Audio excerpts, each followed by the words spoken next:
à vous. Je ne suis pas un spécialiste du scoutisme, mais je me pose la question de ce lien entre le scoutisme et l'environnement. Et est-ce que cette évolution que l'on a dans la perception de l'environnement peut être à l'origine d'une approche différente dans la pratique du scoutisme? Ce que je veux dire par là, c'est que pendant longtemps, jusqu'à une période assez récente, la nature était considérée comme quelque chose de passif. L'homme, dans ses activités, dans son développement, dans sa recherche scientifique, considérait que la nature était en quelque sorte quelque chose que l'on pouvait instrumentaliser. Et donc, on ne donnait pas à la nature un caractère qui était un caractère vivant. C'était en quelque sorte un objet de l'activité humaine. Et puis, il y avait la deuxième approche, qui était l'approche d'une nature sanctuarisée, une nature à protéger, et une nature sur laquelle l'homme ne devait pas intervenir. Pour autant, la nature pouvait, dans sa liberté, apporter des avantages à l'homme. Et je crois que la question aujourd'hui qui se pose, c'est cette relation-là entre l'activité humaine et donc l'activité des scouts et la nature. C'est-à-dire, est-ce qu'on va uniquement aller vers une nature à laquelle on ne veut pas toucher, une nature sanctuarisée, dans laquelle on se sent bien, ou est-ce qu'au contraire on peut considérer que la nature, eh bien, on va se servir pour se chauffer, on va se servir pour s'abriter, on va se servir pour construire quelque chose, sans pour autant évaluer les conséquences. Et ce qui me semble, moi, très intéressant dans le mouvement scoutiste, sans être un pratiquant, sans même bien connaître, c'est le lien qu'il y a avec cette approche nouvelle que l'on a des écosystèmes. C'est-à-dire que l'homme et la nature sont intimement liés. Et tout acte que l'on peut avoir, il faut qu'on évalue les conséquences environnementales pour les générations à venir. Je crois que c'est toute une question que l'on doit se poser. Je le dis moi souvent, moi-même, pendant des années, j'avais cette conception productiviste où la nature servait au développement économique. Aujourd'hui, on a une approche qui est différente. Pour prendre un exemple précis, dans l'agriculture, pendant longtemps, ne serait-ce que c'est le milieu aquatique, on utilisait l'eau pour... on drainait, on faisait du drainage, y compris on allait faire des réserves d'eau dans des zones humides, on allait considérer que l'action que l'on avait sur le réseau hydraulique, c'était une action qui, sans tenir compte des conséquences, devait permettre de produire davantage, ou alors de se protéger d'aléas climatiques. Aujourd'hui, c'est complètement différent. Et c'est cette évolution-là que l'on a, où on a toujours en mémoire ce que la nature peut apporter. Quelquefois, la nature, il ne faut pas y toucher, les zones humides, parce qu'elles vont réguler, justement, en période de sécheresse, par exemple, et y compris la question agricole. C'est plus l'agriculture telle qu'on a pu la concevoir pendant longtemps, c'est l'agroécologie. Donc il y a toute cette approche-là, je crois, qui peut être un élément de réflexion du mouvement scoutiste dans son lien avec l'environnement. Peut-être un deuxième point qui me semble extrêmement important, on dit que c'est d'actualité, mais peut-être plus fortement qu'il y a quelques années, c'est la dimension éducation populaire.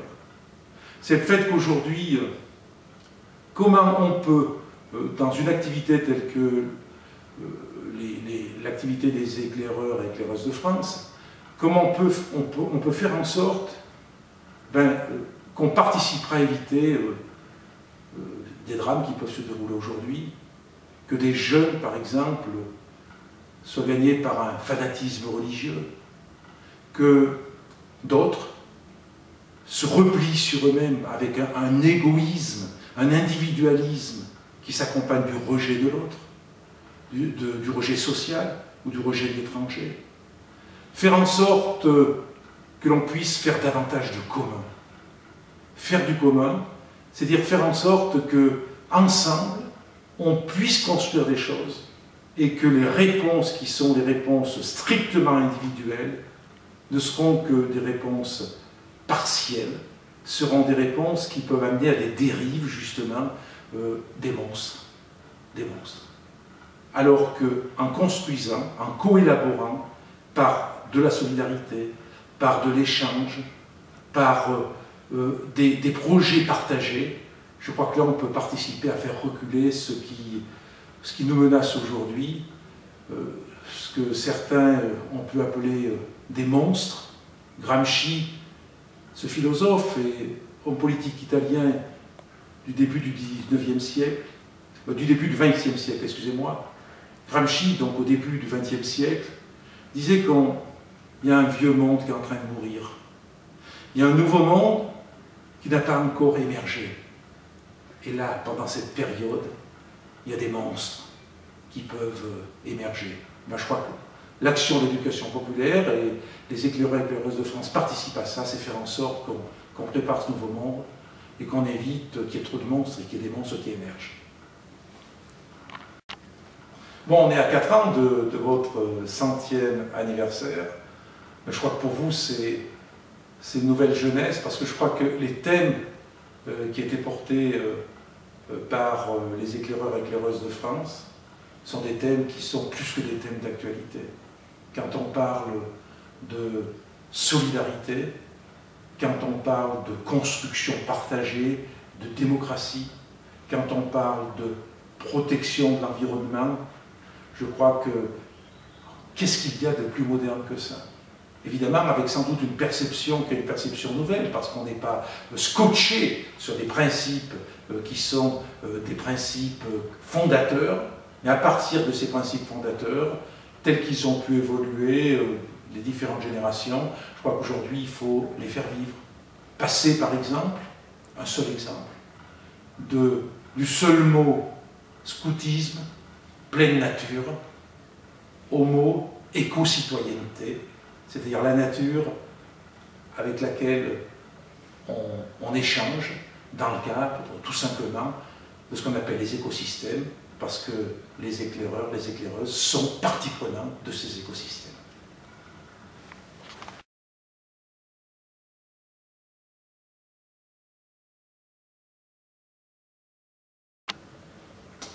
Eh bien, le président de l'association OCCE n'a pas pu être présent ici à votre Assemblée Générale, et donc il m'a demandé de venir le représenter. Monsieur Éric Veil est donc le président de l'OCCE, qui est une association partenaire de l'école publique et qui fait la promotion de la pédagogie coopérative. Donc on se retrouve avec les éclaireurs de France sur le terrain de l'éducation à la citoyenneté, entre autres.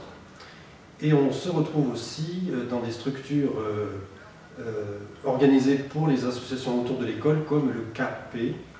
Et nationalement, bien sûr, des contacts existent, mais aussi localement, notamment dans le Puy-de-Dôme, des éclaireurs de France rencontrent l'OCCE, puis d'autres associations comme la JPA, pour mettre ensemble en place des programmes.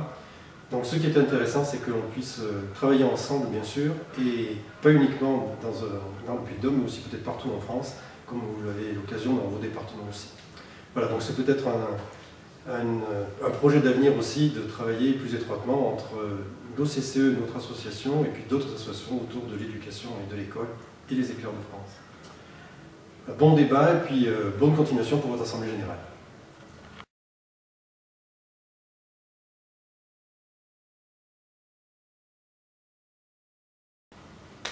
Bonjour à toutes, bonjour à tous. Je vous souhaite la bienvenue sur ce territoire du Livret-la-Forez, parc naturel régional dont il se trouve je suis le président depuis 2008.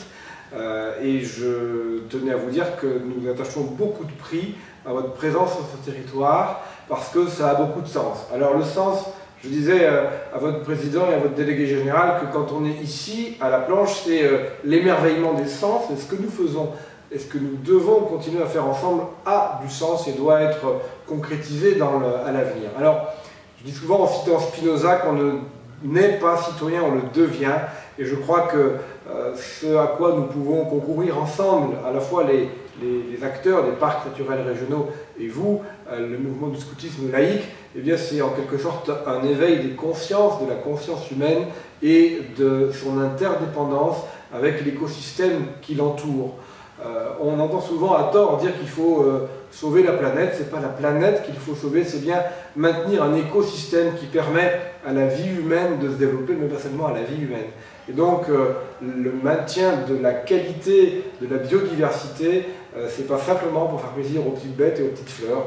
Et le fait que l'homme puisse vivre en harmonie dans son territoire, en le respectant, en le connaissant, et bien c'est tout simplement la vie de l'espèce humaine que nous concourons à maintenir et à faire en sorte qu'elle soit heureuse.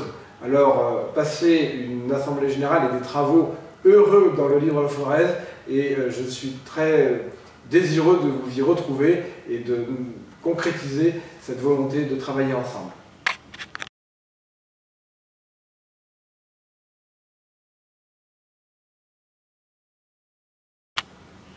Bah écoutez, je suis très heureuse d'être à cette Assemblée Générale Nationale des éclaireurs et éclaireuses de France au domaine de la planche. Heureuse pourquoi? Parce que je crois qu'aujourd'hui, le mouvement du scoutisme et spécifiquement le mouvement des scouts laïcs que représentent très bien les éclés aujourd'hui en France et dans leur dimension aussi internationale, est un mouvement important pour la société, l'éducation civique de nos jeunes, l'éducation à la citoyenneté. Je crois qu'on vit une époque troublée de ce point de vue-là, où on voit s'agiter l'épouvantail des communautarismes, qui n'est pas qu'un épouvantail, qui repose aussi sur parfois des dysfonctionnements en termes de communication, de dialogue, de vivre ensemble tout simplement. Et je crois qu'avec les événements du début de l'année, on a plus que jamais besoin de réapprendre à vivre ensemble. C'est vrai en termes de lutte contre les discriminations et de toutes les formes d'oppression. C'est vrai aussi dans notre rapport à l'environnement, à la nature, aux écosystèmes qui font que les conditions de la vie humaine sur Terre restent possibles et d'une certaine manière fraternelles pour qu'il y ait encore des ressources pour tout le monde. Je crois que c'est important de cibler la jeunesse, de faire en sorte que les générations à venir soient peut-être un petit peu moins destructrices que nous l'avons été par le passé. Et je crois que c'est tout ce que je souhaite aux éclés, c'est de poursuivre cette mission qui est une mission importante pour aujourd'hui, pour l'avenir, pour les jeunes et aussi pour les adultes qui les accompagnent et qui apprennent aussi souvent par ricochet leurs enfants. Donc belle continuation et longue vie aux éclés.